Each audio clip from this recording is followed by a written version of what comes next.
Well, thank you, Doreen, for that extensive introduction. I don't have to do much to now introduce my paper, so thanks for that. Thank you all for being here, and to John for the invitation to be part of the ANCLAS lecture series. Well, yes, I'm going to speak about transparency, and it's in some ways a complicated issue, so I'm going to start off really addressing some conceptual issues about the term transparency, where it came from, what some of the problems are with it, and then after that look at some examples, some, well, probably less conceptual stuff. Right? But I am going to start with a diary excerpt from the Mexican city of Tijuana, where I was teaching just over a year ago. This is how I recorded a situation I observed in Tijuana. The shards of glass are sprayed all over the floor, the chairs, the keyboard of the computer, and the map of China that doubles as a work surface. 3 booking agents and 2 assistants were on duty at 4:30 p.m. when the brick shattered the window of the China Tour travel agency in Tijuana's business district. Now at 6 p.m., they are sitting in a row before their manager and 2 representatives of the Chinese Association of Tijuana. Willie, the owner of the business, seems surprisingly dignified as he turns to me. Now, do you see? This is what I was telling you about. It's been happening more and more to Chinese businesses. Is it because our employees are Chinese? When these things happen, we try to hold our heads high and carry on without retaliating and without drawing attention to ourselves.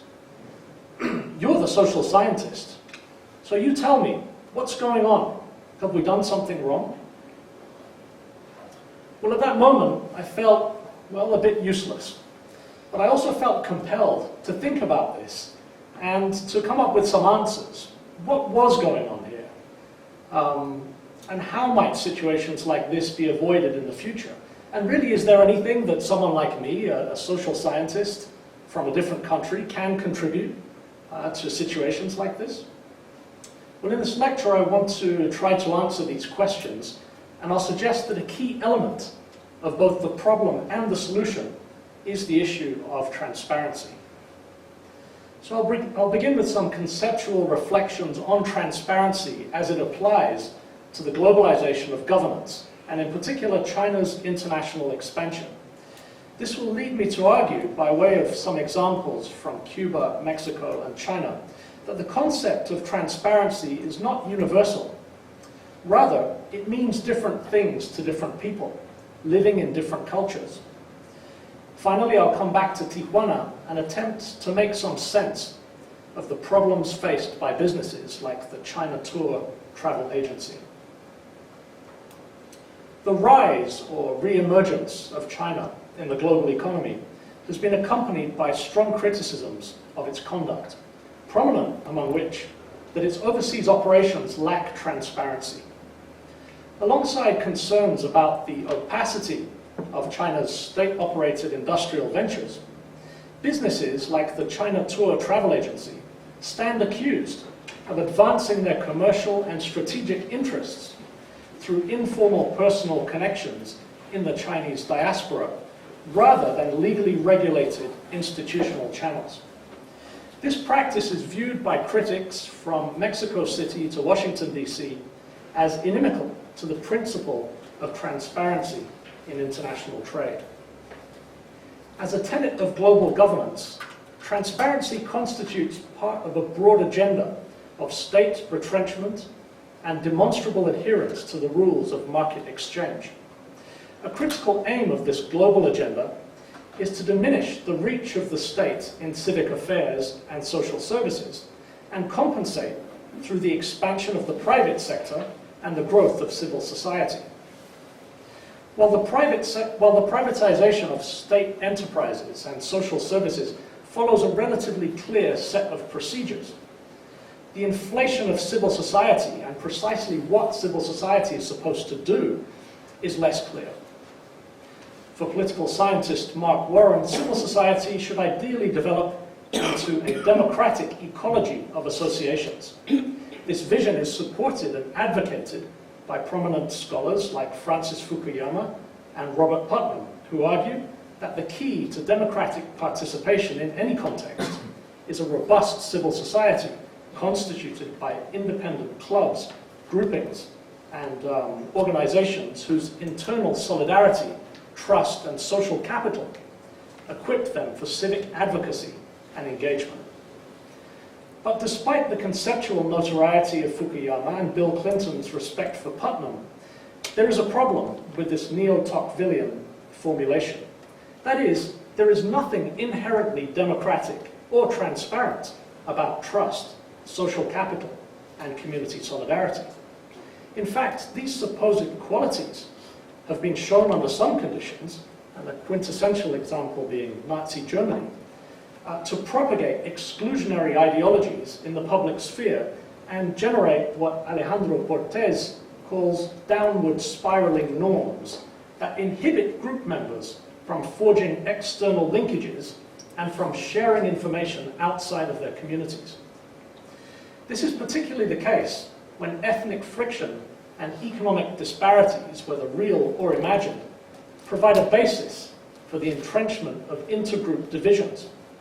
Civil society is founded on collective trust, but this trust tends to compartmentalize and fracture society at large, and it therefore produces a conflict as readily as cooperation. In short, there is nothing about civil society that is inherently democratic or transparent. Mexico throws light on this problem, because under NAFTA, the country has witnessed the rapid privatization of state services, the reduction of state funding for social services, the privatization of enterprises, the expansion of civil society to address the resulting needs emerging from this process. Civil society is consolidated in Mexico around specific interest groups, including women's associations, indigenous unions, religious congregations, trade unions trying to deal with competition from China, and increasingly immigrant communities committed to creating economic opportunities for their members while shielding them from hostility. China's expanding international reach maps onto Mexico's shifting civic landscape unevenly through intensifying economic and cultural points of contact. The streamlining of government capacities in China's health, housing, and social services is far less resolute than in Mexico, and the Chinese private sector continues to rely on Communist Party approvals and government provisions of licenses, public goods, infrastructure, and strategic intelligence. Within this model in China, the Foreign Ministry's Overseas Chinese Affairs Office has become an important resource for Chinese officials and business people seeking to advance commercial initiatives in foreign markets and support the socio-economic ascendance of overseas Chinese associations in emerging civil societies around the world. In Mexico, the diasporic connections propelled by China's rise have consolidated in civic spaces previously occupied by the state. Opportunities for cultural exchange, tourism, and the sale of Chinese manufactured products have inspired the thickening of formal and informal commercial ties between the two countries. While the exploitation of these ties is praised in the Chinese media, it is attacked in Mexican newspapers, radio, and television broadcasts, and by people I interviewed, who expressed patent anxiety about the threat that they feel China poses to their economy. This anxiety is deepened by perceptions of unfair competition infused in exclusive, non-transparent Chinese business relationships. Confronted with sometimes violent accusations of foul play, Mexico's Chinese ethnic associations have protected their communities with economic assistance and mutual aid activities. But this preference for customary solutions inside the community rather than official legal mechanisms that extend throughout society has been widely perceived as further evidence of self-segregation and has perpetuated a vicious circle of external hostility and internal protectionism. Obscuring opportunities for dialogue and reconciliation every turn of this circle demonstrates how community trust and social capital, widely considered to be collective societal assets in the consolidation of democratic civil society, are collective only to a limited degree and transparent only within these limits. This vicious circle has become a growing international challenge as linkages and relationships thicken between a rising China and its diaspora communities. And it is now more important than ever that the international community find ways to deal with it. So to summarize my argument so far, since the end of the Cold War, two things have happened. First, governments around the world, in the name of democracy and transparency, have ceded administrative space to the private and non-state sectors. And second, this space has been filled relatively quickly by civil society actors, including Chinese diaspora communities, which, with the help of the Chinese government, have set up firms to import Chinese products and to service travel to and from China. The results of this dual process vary from country to country, but in Mexico, where economic competition with China is severe, the growing prominence of the Chinese community and its personal ties with the mainland are attacked for their perceived lack of transparency. The concept of transparency, then, has been used both to promote the expansion of civil society and also to attack the consequences of this process. So I want to look now in more detail at this ambiguous concept. The word transparency seems to be on everybody's lips these days. The president of Venezuela, Hugo Chavez, recently stated that his country's collaboration with China in the oil and space satellite industries has allowed him to pursue what he calls, quote, a battle of ideas with efficiency and transparency. Similarly, in 2009, Cuba's state-run newspaper, Granma, described the Castro government's deepening partnership with China as, quote, an example of transparency and Pacific cooperation. This cooperation is largely industrial, and it has followed a distinctive two-stage model. First, the sale of Chinese manufactured goods to Cuba, starting with bicycles and electric fans in the 1990s, and advancing more recently to refrigerators, buses, locomotives, washing machines. And then, having sold these items to Cuba, the second stage is to set up factories domestically to produce these items with imported components in Chinese-designed factories. So the only feasible way, really, to produce these products, to import them and then get them around the country to domestic markets and then hopefully internationally, is to simultaneously develop the transport sector, the docks, the rail system, and the roads. And these are the areas in which Chinese companies have been heavily involved in Cuba. Clearly, the integration of multiple industrial sectors and the progression from import to domestic manufacture of consumer and capital goods require both a high level of administrative coordination and long time horizons. Now, it's not reasonable to expect that either of these requirements would find support in the open competition and quarterly reports of the private sector. It is reasonable to expect, though, that open competition and quarterly reports will form the basis of conventional Western assessments of transparency. The Cuban claim that these initiatives are transparent rests on the idea that the aims of an industrial project are publicly laid out at the outset and clearly accomplished. How exactly this happens is apparently not an issue, because when the Chinese government sets up a factory, no money actually changes hands. Just like an Australian private firm might argue, what it does internally with its own resources is nobody else's business. Political philosophies about the managerial boundaries of the state and the level of detail that state enterprises should publicly disclose vary widely around the world. These, then, are one set of factors that shape perceptions of transparency. For the Cuban state, the coordination of distinct industrial sectors is part of a broader, comprehensive approach to regulation. This approach is also evident in civic governance, and Havana's Chinatown is a good example. For over 100 years, Cuba's Chinese community has endured and to an extent resisted state attempts to regulate and contain its economic autonomy. Even the Socialist Revolution of 1959 and a decade of state interventions in Chinatown could not bring the district completely under the hegemony of Fidel Castro's government. Despite the exodus of Chinese entrepreneurs to the United States in the 1960s, the Chinese associations of Havana were strong enough to retain control of their economic interests, especially their restaurants.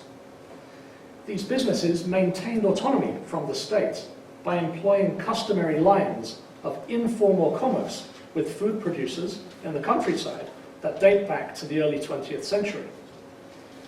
These informal structures persist to this day and have recently expanded to include a robust network of unregistered trade in everything from DVDs to kitchen appliances. In 2006, the Cuban government took its most assertive stand yet against this illicit trade, officially placing Chinatown under the control of the government of Old Havana. This has meant new anti-corruption measures for bookkeeping, financial disclosure, and taxation. And all this in the name of perfeccionamiento, or increasing perfection, and you've guessed it, transparencia.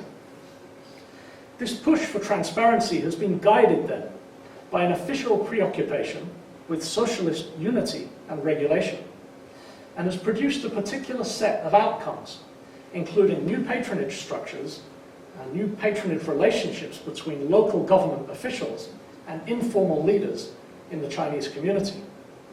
So here again, political philosophy has motivated a certain kind of transparency and produced a unique set of outcomes. Well, contrasting with the Cuban political philosophy and its interpretation of transparency are the policy briefs of Washington D.C. institutions like the Woodrow Wilson Center, which warns Latin America to beware of the labor and environmental standards of Chinese enterprises and, quote, their lack of transparency in dealing with national governments. Similarly, the testimony before Congress of an official of the Inter-American Dialogue cautions that, quote, communist China is hardly a force for greater transparency. While the interpretation of transparency used by these institutions appears to be more conventional and even universal than the Cuban version, it is worth remembering that this interpretation is also shaped by a unique political history. The Watergate Scandal and the exposure of Lockheed's bribery of the Japanese Prime Minister and Prince Bernard of Belgium motivated a crisis of US public morality in the 1970s and led to the Foreign Corrupt Practices Act of 1977. As a result, for 20 years, US businesses resented having to be more transparent than their foreign competitors. Kenneth Abbott and Duncan Snidel have argued that this resent was the underlying motivation for President Clinton and a group of powerful US business leaders to approach the OECD in the mid-1990s. What they achieved was truly revolutionary. The 1997 OECD Anti-Bribery Convention, which binds all OECD members to new standards of transparency. As in Cuba, specific sensitivities and values in the United States have produced a particular kind of transparency. This version is quantifiable in tables like Transparency International's Bribe Payers Index and Corruption Perceptions Index. This transparency can therefore rank countries on a scale of good and bad global citizens. As a result of this, Chinese officials have argued that transparency is in fact a US-led political tactic. After all, China achieved the rather dismal ranking of second last place on the Bribe Payers Index, coming in at 29th, outdone only by India. The president of the Export-Import Bank of China hit back in March 2010, boldly stating that, quote, Western countries should set an example in making public the resources they have grabbed in Africa in the past 400 years. Only after that can we come to the issue of China's transparency. Analyzing US criticism of Cuban transparency, Mao Xianglin of the Chinese Academy of Social Sciences has written that, quote, these requirements not only contravene the internationally recognized norms of non-interference in others' internal affairs, but also carry a hidden attempt at forcing Cuba onto a capitalist road, end quote. The point was driven home by a Chinese official at a strategy briefing last year in Washington, when he was asked by the Brookings Institution's Deputy Director of Foreign Affairs if China is willing to come to the table to promote transparency and good governance in Latin America. His response was both pragmatic and revealing. Quote, we are interested in trade and not in political interference. To summarize the argument so far, then, the way the concept of transparency is understood depends on the context in which it is deployed. I want to return now to Mexico and how the issue of transparency has become a serious problem for communities resident there. Deeply embedded in Chinese-Mexican historical lore is the painful arrival of the first group of Chinese people in the valley of Mexicali in 1908. Abandoning the copper mines of Sonora in search of opportunities in Mexicali, 160 Chinese workers sailed across the Gulf of California to San Felipe and were advised to walk the remaining 194 kilometers across the state of Baja California to their destination. After 3 days in 52 degrees Celsius, they became disoriented in the desert without a compass and began to die of thirst and exhaustion, leaving only a handful to reach the township of Mexicali. The desert where they perished came to be widely known as Sierra de los Chinos, or El Chinero by locals, who report that those willing to visit this place of tragedy and sorrow have found coins and other objects abandoned by the Chinese pioneers. According to the former director of the Chinese Association of Mexicali, Eduardo Aullón, quote, it is said that when clouds gather over El Chinero, you can still hear their voices screaming for water. The Chinese community did well economically in northern Mexico, but socially, its hardships only worsened. In the early 1930s, the Great Depression sent thousands of unemployed Mexicans home from the United States, and the relatively affluent Chinese community became the target of their anger. An anti-Chinese movement, led by the notorious pro-race committees, used the slogan, Mexico for Mexicans, to prohibit Chinese-Mexican intermarriage, to force Chinese businesses to close, and by the mid-1930s, to expel almost 10,000 Chinese people from the country. According to the census of 1940, they left behind only 5,000 Chinese people in Mexico and were sent with their Mexican wives and children to Macau and Hong Kong, where poverty and bureaucratic complications dashed their hopes of return. Media headlines like Pinche Chinos and 14 reasons not to buy Chinese products this Christmas would not be out of place in the Mexican newspapers of the 1930s. These, however, are the titles of two recent Mexican websites. Almost all industries, from traditional handicrafts and textiles to the export-oriented assembly sector, have complained to the Mexican government about the lack of protection against the flood of low-priced products arriving from China and the loss of employment due to low wages in Chinese factories. The export processing maquiladora sector alone saw the loss of 25,000 jobs between 2001 and 2003, a period whose bitterness was intensified by China's displacement of Mexico as the second largest exporter in the world to the United States. Mexico is China's largest Latin American export destination. Of the $15 billion of annual Sino-Mexican bilateral trade, only 11 billion is made up of over 11 billion is made up of Chinese exports to Mexico. One study calculates that for every dollar worth of goods Mexico exports to China, it imports $31 worth of goods from China. The media reports that some 60% of clothing sold in Mexico today is imported illegally from China, and Mexican artisans claim that their sales have diminished by 70 to 80% due to Chinese piracy. It is not surprising then that a recent poll found that 52% of Mexicans identify China as a source of unfair competition.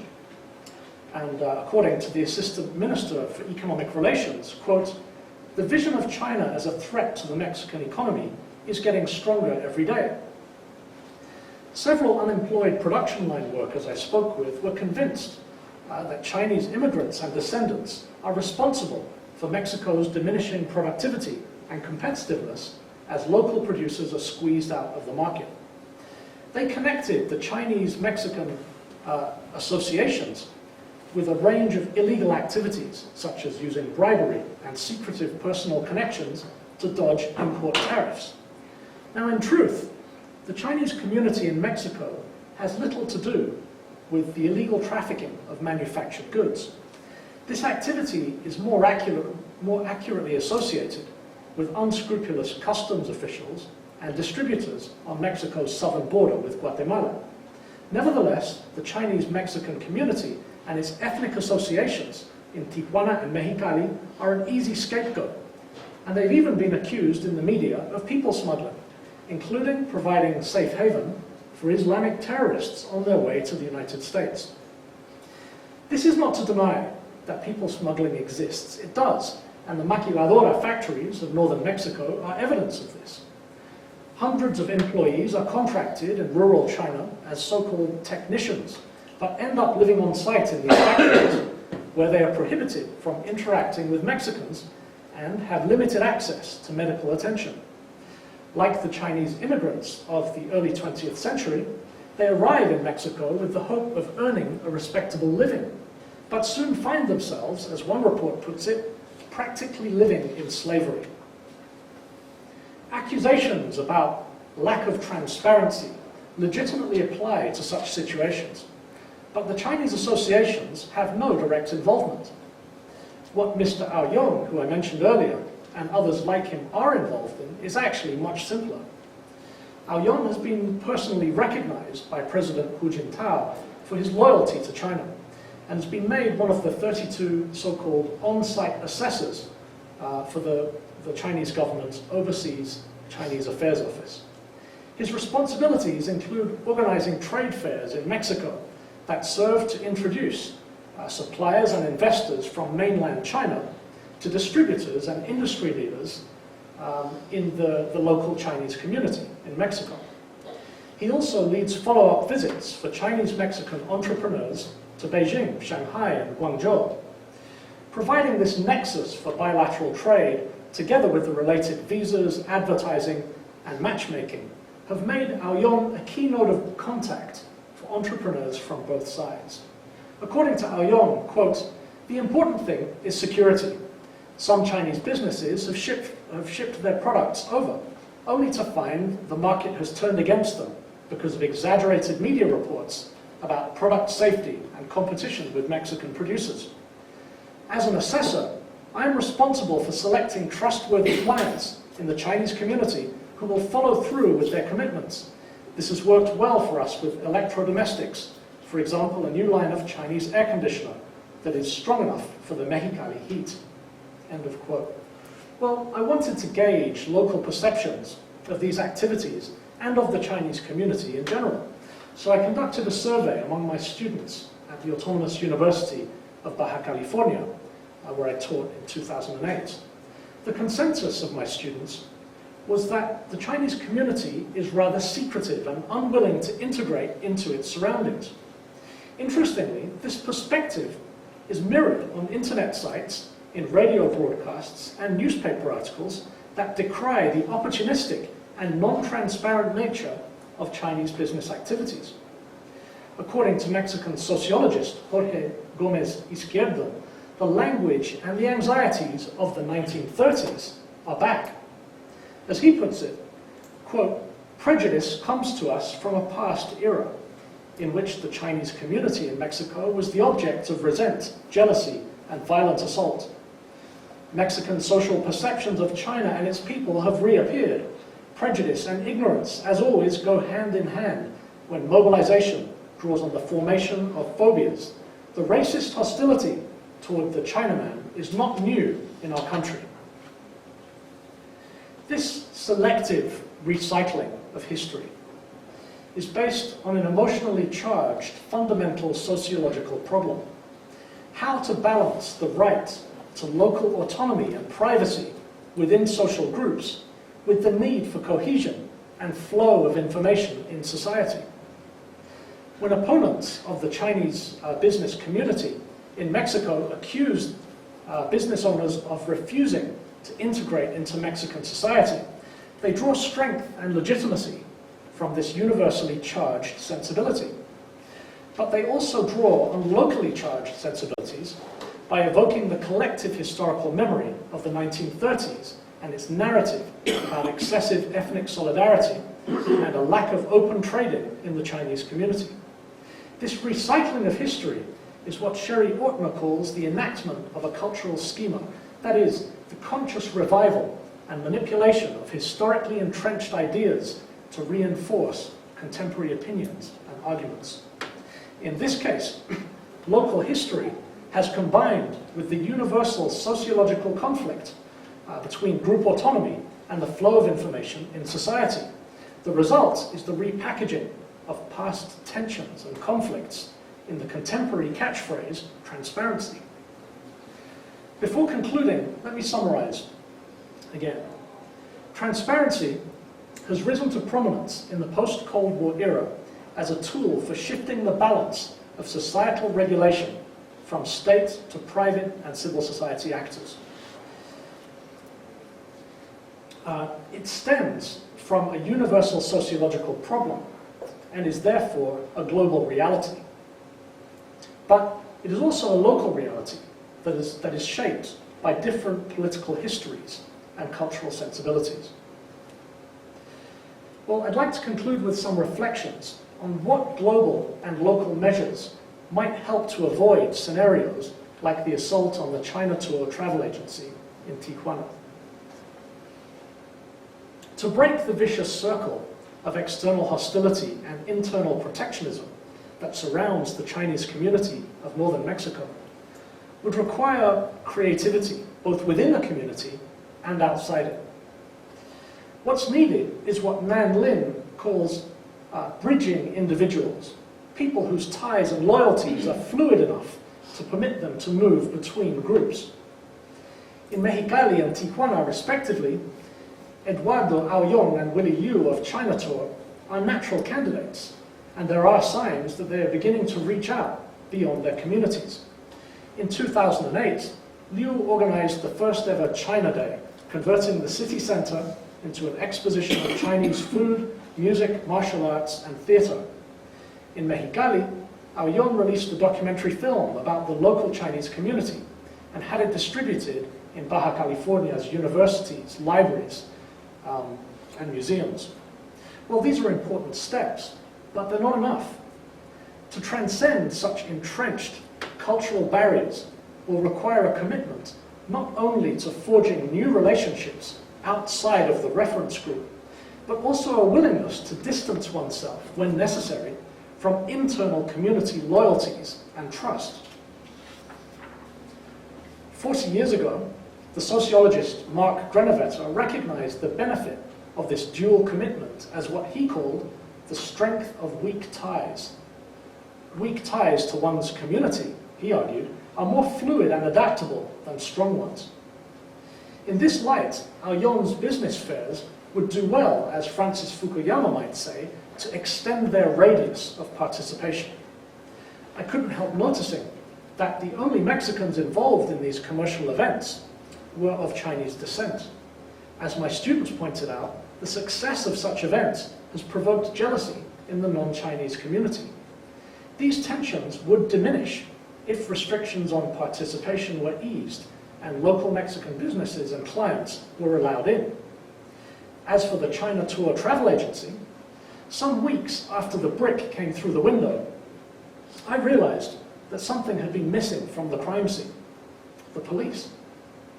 The owner of the agency had turned instead to the customary protection and support structures of the Chinese Association of Tijuana.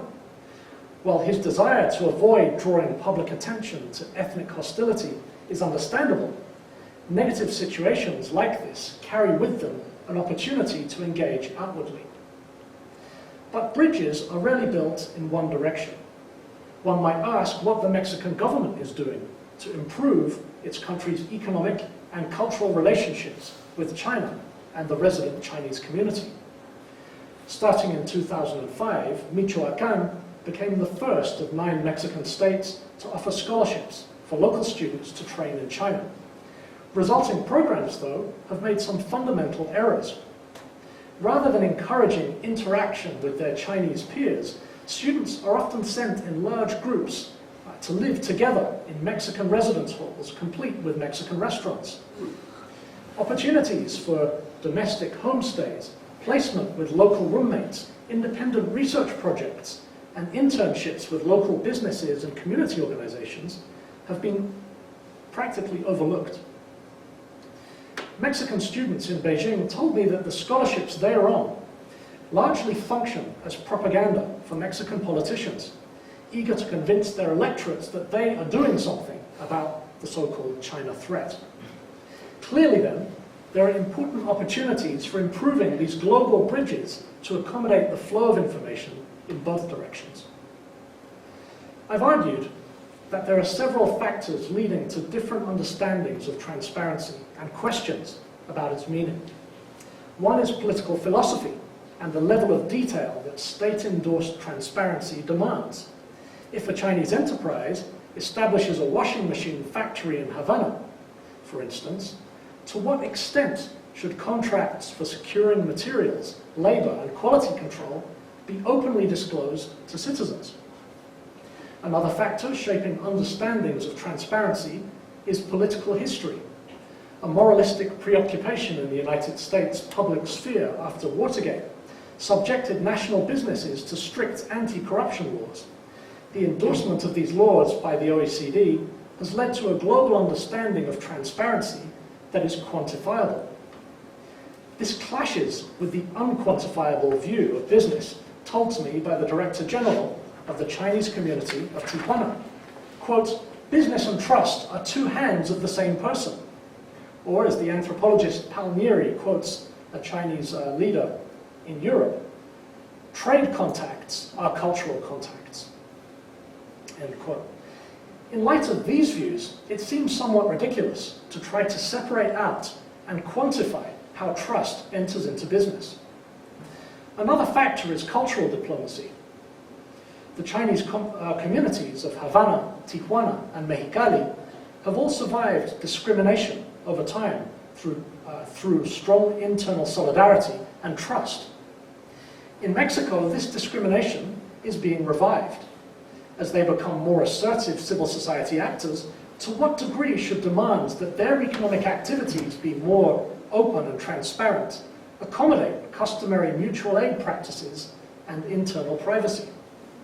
The inconvenient truth that encompasses these problems is that civil society itself is not transparent.